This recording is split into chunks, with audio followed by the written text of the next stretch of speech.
নমস্কার বন্ধুরা, আমার রান্নাবান্না ঘরে তোমাদের অনেক অনেক স্বাগত। আশা করি তোমরা সবাই ভালো আছো। আর দেখো, এখন আমি মাঠে এসেছি পাতলা তুলবো।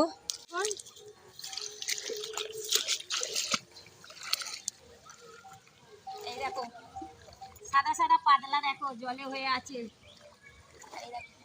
আর দেখো এইটা হচ্ছে সাদা পাতলা, আর লাল পাতলা তোমরা কোনোদিন দেখেছো? আমি লাল পাতলাও তোমাদের দেখাচ্ছি।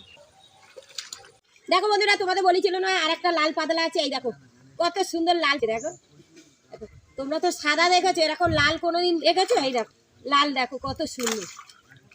আর জলটা দেখো, কত জলের মধ্যে আমরা দাঁড়িয়ে দাঁড়িয়ে তুলছি। দেখো, আর দেখো পাতলার পাতাগুলো দেখো কত বড় বড়, ভাত খাবার থালার ভেতর। এই দেখো তেঁতুল পারবো, তেঁতুল। দেখা দেখা কাঁচা তেঁতুল দেখো কত। তেঁতুল খেতে খুব ভালো লাগে গাছে। দেখো